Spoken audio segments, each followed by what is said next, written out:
Hey everyone, and welcome to another version of Stay Centered Health and Wellness with Chrisa, Hello. Mental Health Director of the Ed Asner Family Center, and myself, Navah Paskowitz Asner. And welcome, and I hope you're all taking care of yourself and staying inside. Hello. And just taking care of yourself. Absolutely. And just want to say thank you to everyone out there who's reached out to us with some questions or has actually given us a call or emailed me about mental health services. So please spread the word. And we're just really grateful that you're noticing what you might need in this moment and that you're reaching out for some help. Taking advantage of the services. Yeah, I mean, absolutely. we have been committed, Matt and I, since the inception of the center to not turn away families due to financial issues, especially in this climate. Mhm. We were talking about chronic stress and how the uncertainty just wears you down. And I think in the last 10 days for me, it's like hit its peak. So, we're all in the same boat together. We're all special needs parents. And this is the time, if you need some extra support, to call the Ed Asner Family Center, talk to Chrisa at edasnerfamilycenter.org, and get some support. I have a friend on Facebook that every day he posts day number 55, day number 58. And I'm like, can you please stop doing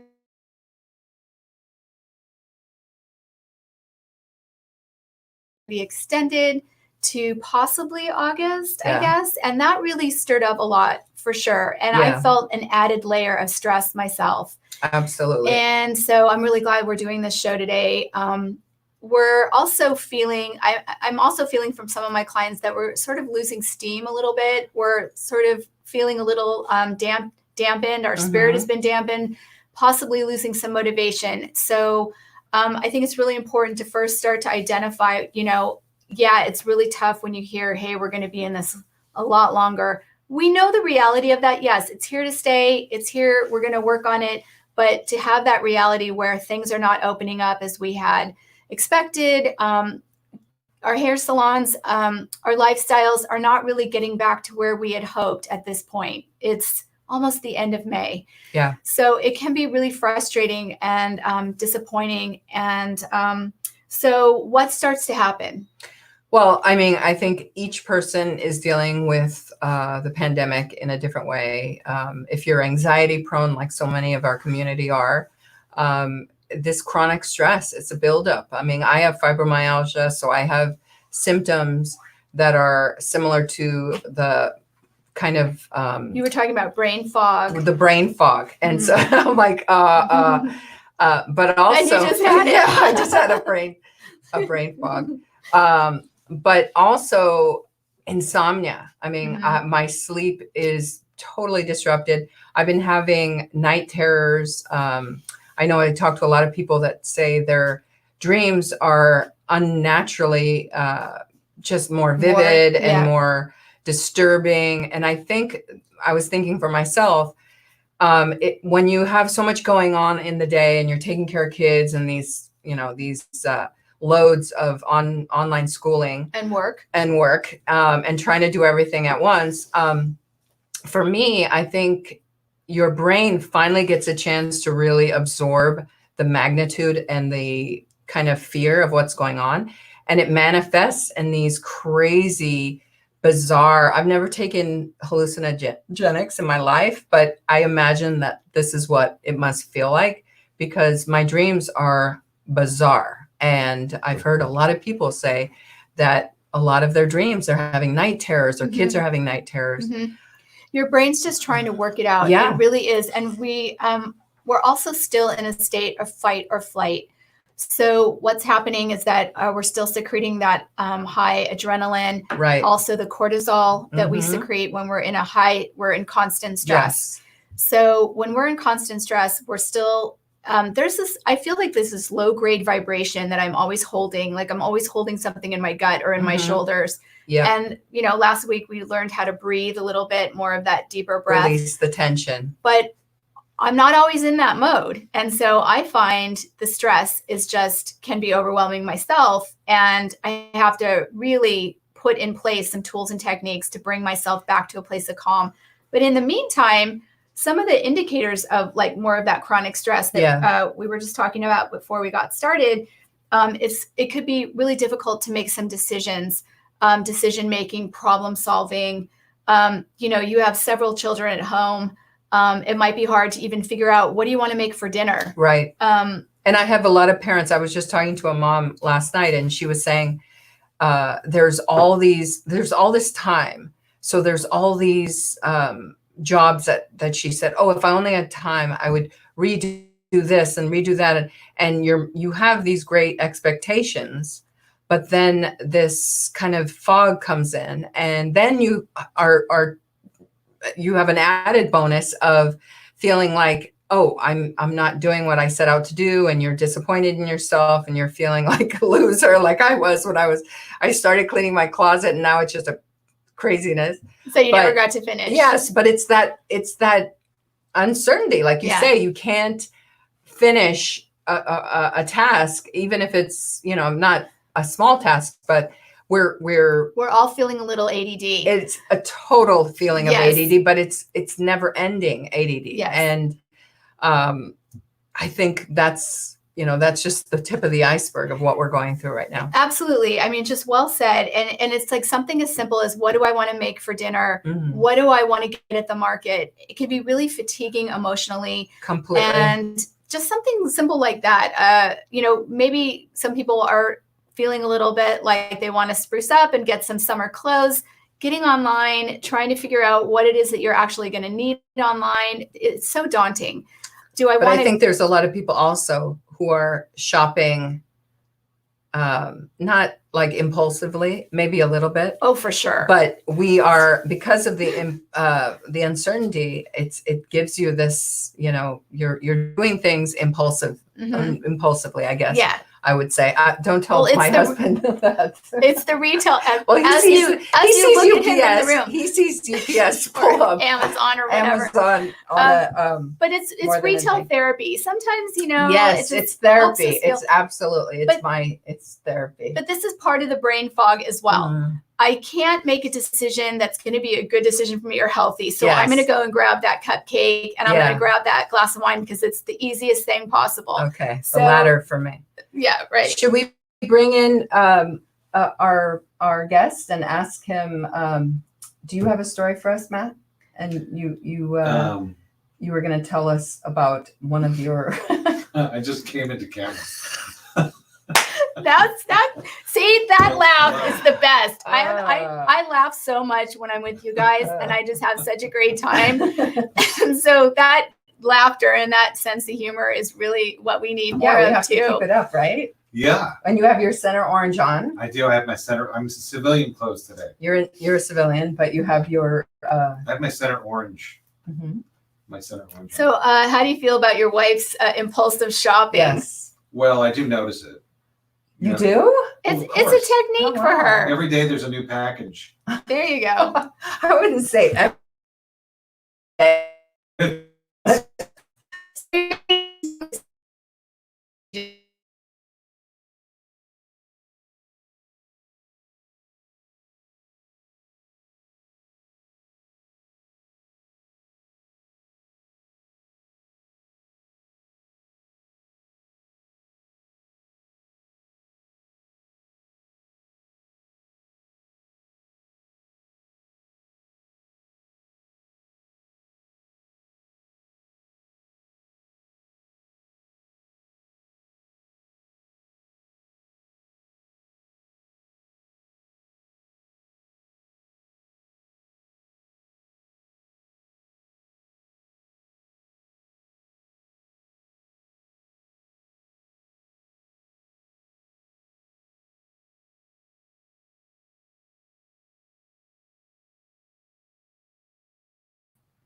Looks like we are. Oh, we're still live.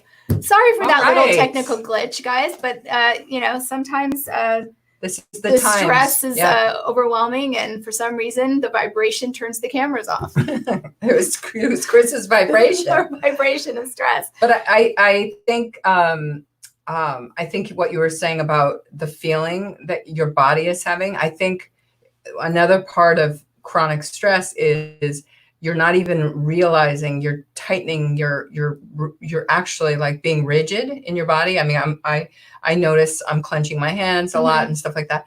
And then you wake up and you're like, oh wow, I'm sore. But you're not even realizing that there's this constant clenching and kind of like rigidity of the chronic stress. This is all well, that's similar happening to all of holding us. your shoulders up Yeah. the whole time and like, always maybe wrenching your hands but last week we also talked about how you can give yourself some squeezes on your arms and sort of give yourself some pressure that starts to release the muscles. What was that called? Oh yeah, what was Matt? Davening? What was the Not davening. it That's started when with you an pray. H. No, havening. Havening. Havening.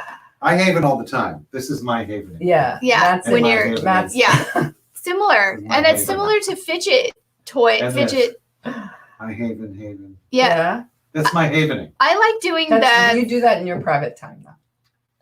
Oh yeah. Okay, we But have a I- question up. Let's put We have our a question up. We have oh, a it's question. more of a statement, but it's an important statement from one of our community members, Jennifer St. Jude, who says, I think the pandemic conditions have caused regular people to experience what autistic people and or mental illness experience every day: difficulty planning, isolation, frustration, depression, loneliness, hopelessness, etc. I suppose if nothing else, it will help foster compassion and possibly generate solutions on the road. So Jennifer's Well saying, said. hey, we deal with this every single day, dude. So welcome to our world. So imagine if we typicals are feeling this Stressed heavy, out this and gnarly, this brain fog at and- capacity, Mhm. what our autistic and special needs friends are feeling. And, it's a load. And, the parents are dealing with the load and the adults are the autistic adults who are being independent are dealing with it sometimes by themselves. So it's almost double overwhelming. I have an interesting story. Okay, Matt Asner. So I, you've been talking about dealing with stress and finding ways to deal with stress. Mhm. So I've been thinking the whole time we've been talking about this, that I've been thinking, what would my mother think of this? What would my mother think of this? What would my mother think of this? And I continuously ask myself that. And I kind of wish she was here so I could kind of tell her what's going on. She died about a year ago. And so last night I had this incredibly vivid dream about her calling me. And I answered the phone and she said, Matt, it's Mom. I'm like, oh my God, Mom. I go, how could you be calling me? You're dead. And she said, well, I'm calling you because, I'm just want to know what's going on. And so then I had this incredible phone conversation with her. Navah was there too, and she had it with me. And we talked about like what's going on and what was happening. And it was really it made me feel incredibly peaceful. So I have a feeling it was my own kind of internal psyche's way of kind of saying, hey man, come on, let's not take psychedelics. Let's actually, let's actually kind of deal with this on our own. And I think it was great. It was very peaceful and very wonderful. Well, most And of all, much needed. your mother is nurturing and caretaking, and you, in some dream analysis, you're everyone in your dreams. So maybe you really felt like you needed to parent yourself in this moment. You needed to be held. You needed to feel secure, and your mom represented some of that for you. And you Actually, I needed. just want my mommy. Yeah, you did. There you go. You just want your No, I mommy. mean, look, I agree with you. I think that We all need to feel comforted. Well, we all are in this. Adults Yeah. are in this place of incredible responsibility. And I mean, we're talking, our world has been turned upside down, and it's very difficult to regulate that. I think. Yep. And when you have these kind of wonderful things happen to you when you're sleeping like that, that's a great thing. Yes. We find our escape now that we escape into like, I don't know, television, and we have our shows that we watch, and How boring are we? it's not boring. I think your mom could have actually, what if she literally has the capacity to visit you in your dreams? Because after my dad died, he used to come to me all the time. Well, it could be. And certainly. I believe that. It's not LSD. It's your mom actually visiting you because you needed to hear from her and be reassured by her. You never know. I'm sure of it. I'm sure So, of it. and when did you have this dream? I had it last night. So, and how do you feel now? Well, I mean, I've been dealing with stress, for the last couple of weeks, I think, and it's been affecting me in an adverse way. Mm-hmm. So I think, well, I'll let you know in a week. Well, but How sometimes when you have those, but sometimes oh my God, when you that's have, ominous. I'll let you know in a On week that how it ominous note. no, what I'm saying is that sometimes when you have those vivid dreams, it stays with you all day, and you still feel yes. the presence of your mother. That's for goes. sure. Oh, that's true. Yeah. I mean, But it can also be the flip side. Matt had this wonderful emotional experience with a person who uplifted him and made him feel like he was with her again. Mhm. On the other hand, we have a lot of people who are having scary dreams Mhm. and nightmares, And they can stay and with like you. myself, and those stay with you too. Yeah. Which just adds to the heaviness and Well, see, Nava's a vivid dreamer. I mean, I've had vivid night dreams. terrors my whole life. Mm. I don't remember my dreams. Mhm. 99% of my dreams I do not remember. Yeah. So for me to wake up in the middle of the night and have this vivid dream Mhm. was an anomaly. It was Nice. It was out of the ordinary. Those are so And- beautiful because it just stays with you and you really feel the presence of your mother. And then mentally, your brain doesn't know if that's actually happening or if it's not. Yes. So then you 100%. secrete that serotonin and the happy Mhm. chemicals. Oh no! I woke up and I was like, oh my god! Did it happen or did it not? I'm talking Yeah. to my mom. How incredible! And so, so your body doesn't really know. Your brain's going, did that happen or not? And then Yeah. you're still holding that beautiful sentiment and the happiness that similar to exactly what you said. And the opposite, the fear, whatever night terrors Right. you're having, your brain can still be in fight or flight. Yeah. And then you're holding that in your body, throughout the day. Right. So, and that kind of stress can really beat you up. And, we were talking about what happens to your body, the mental confusion, the brain fog. You can also have the severe digestive problems, Right. which IBS is all based on, right? I mean, And I know a lot of our community has a lot of has the digestive gut issues. brain Yeah. issue. And I've had that as well. Anxiety can exacerbate the stomach issues and everything. But right now, chronic stress, I mean, I know so many people who said Mhm. that their children who are really regressing in Mhm. their issue, Mhm. digestive issues. Right. For sure. And it's then- all chronic stress based. So we have to really think about the wear and tear on the body, and we have to find ways to decompress. Right. And that was just a beautiful example, Matt, of bringing some light, internally, bringing, some sort of happiness into Happening. your mental state and your physical being. Chrisa, that's what I'm here for. Mhm. I'm here to bring that to everyone. That's fantastic. Thank you for sharing that. Yeah. But then there's other ways too, there's also creative visualization, sort of Uh-huh. meditation, where you can guide Haven. an image, havening Yeah. your physical sensory. Creative visualization, I'm a big fan of. I tend to use that. I also ask some of my clients to do it. Mhm.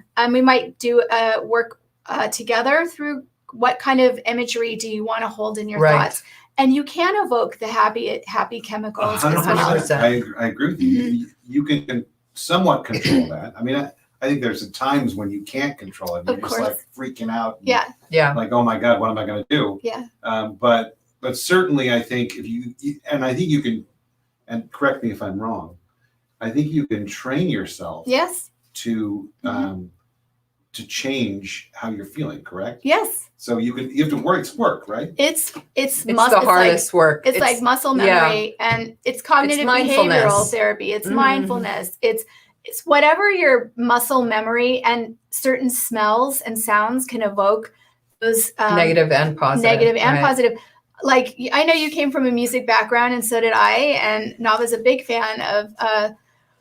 Navah came from the music. Oh yeah, background she's too. musical herself. Sorry, I'm We forgetting were that. talking about that this I morning. know. Yeah. He's like, well, So some music can really evoke, for me, going back to listen to 70s and 80s music mhm. really reminds me of like those bitchin' summers and Yeah. having fun. And like that really Mr. brings. Microphone.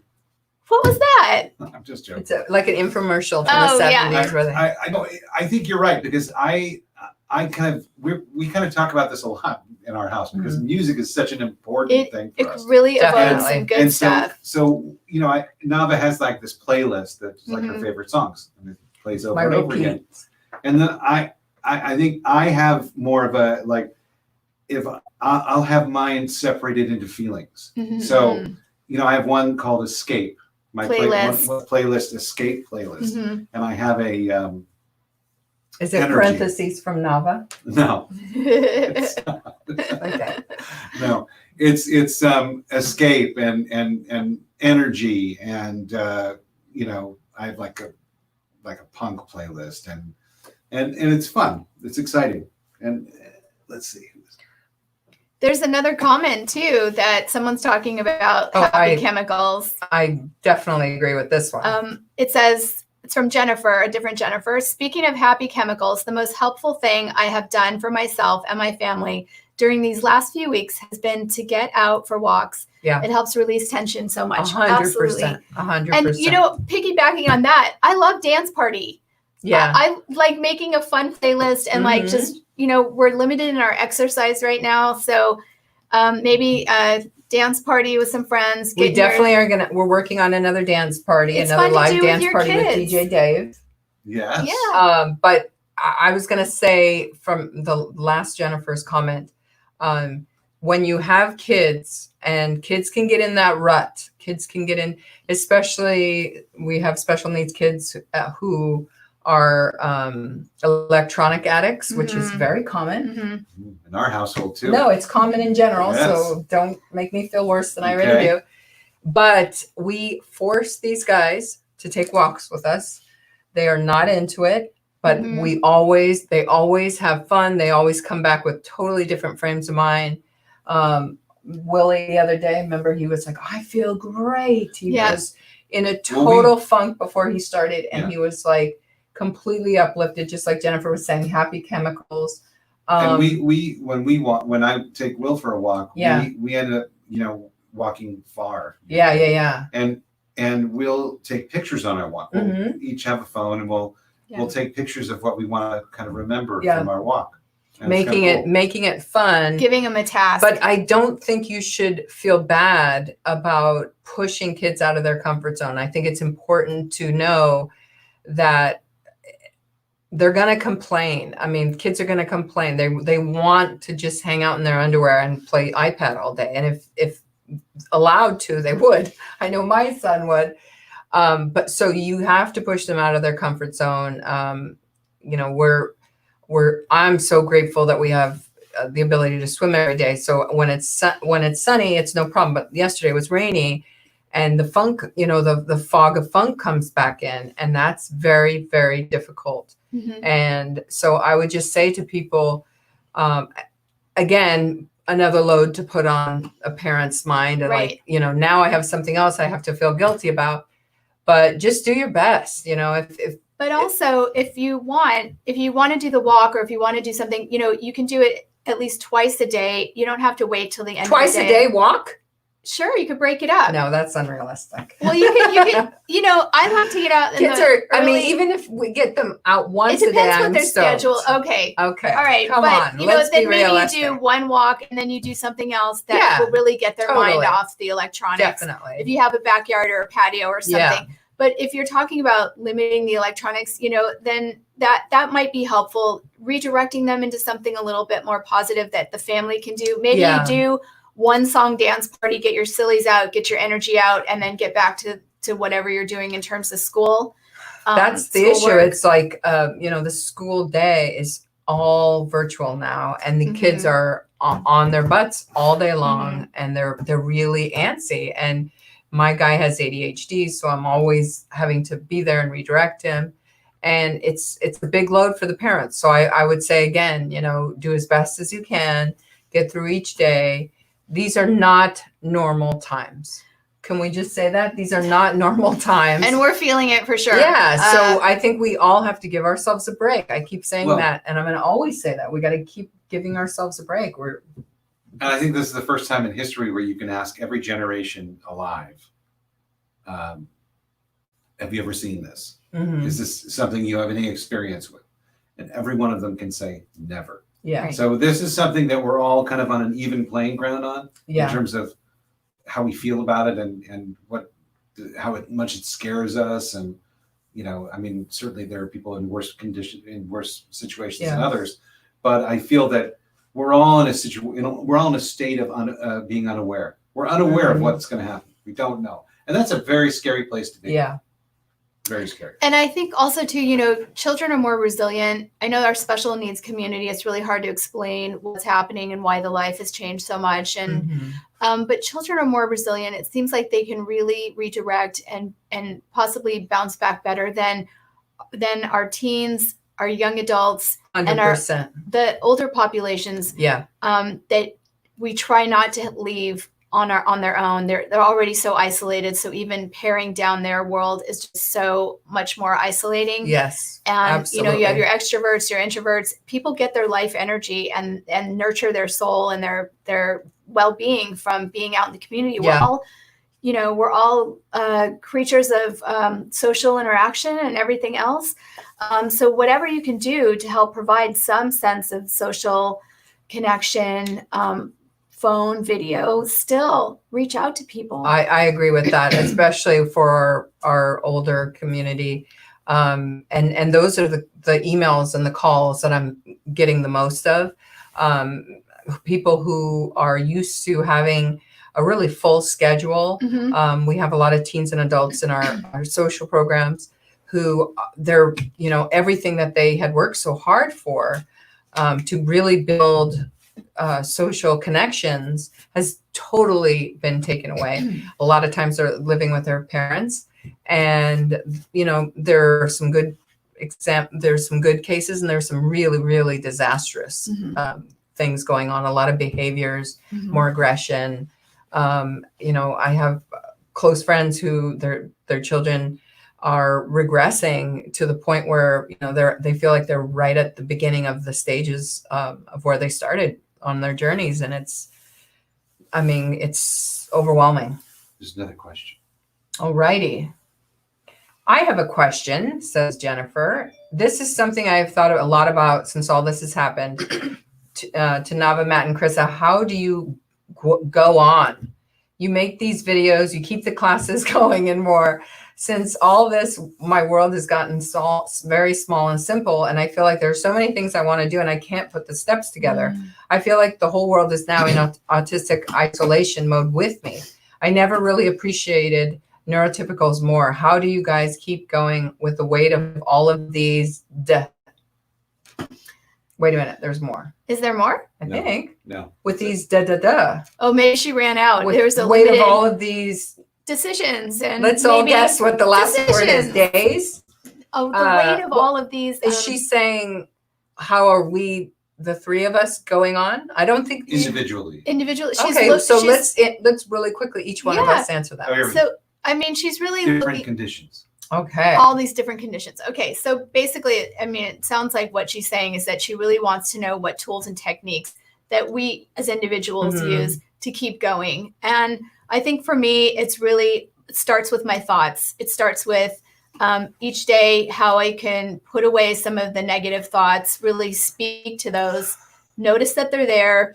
They're always sort of brewing a little bit, but I really shift. It's easy for me because, like Matt, we've talked about, I've trained my brain to go into more of a positive place, more optimistic, and really push on through. I don't know how to describe the push on through, but I really have these Persevere. conversations with myself that. Well, I think I agree with you. I mean, there's no other way. I think for me, I think I have a responsibility, I feel, to the kids to keep myself together mentally.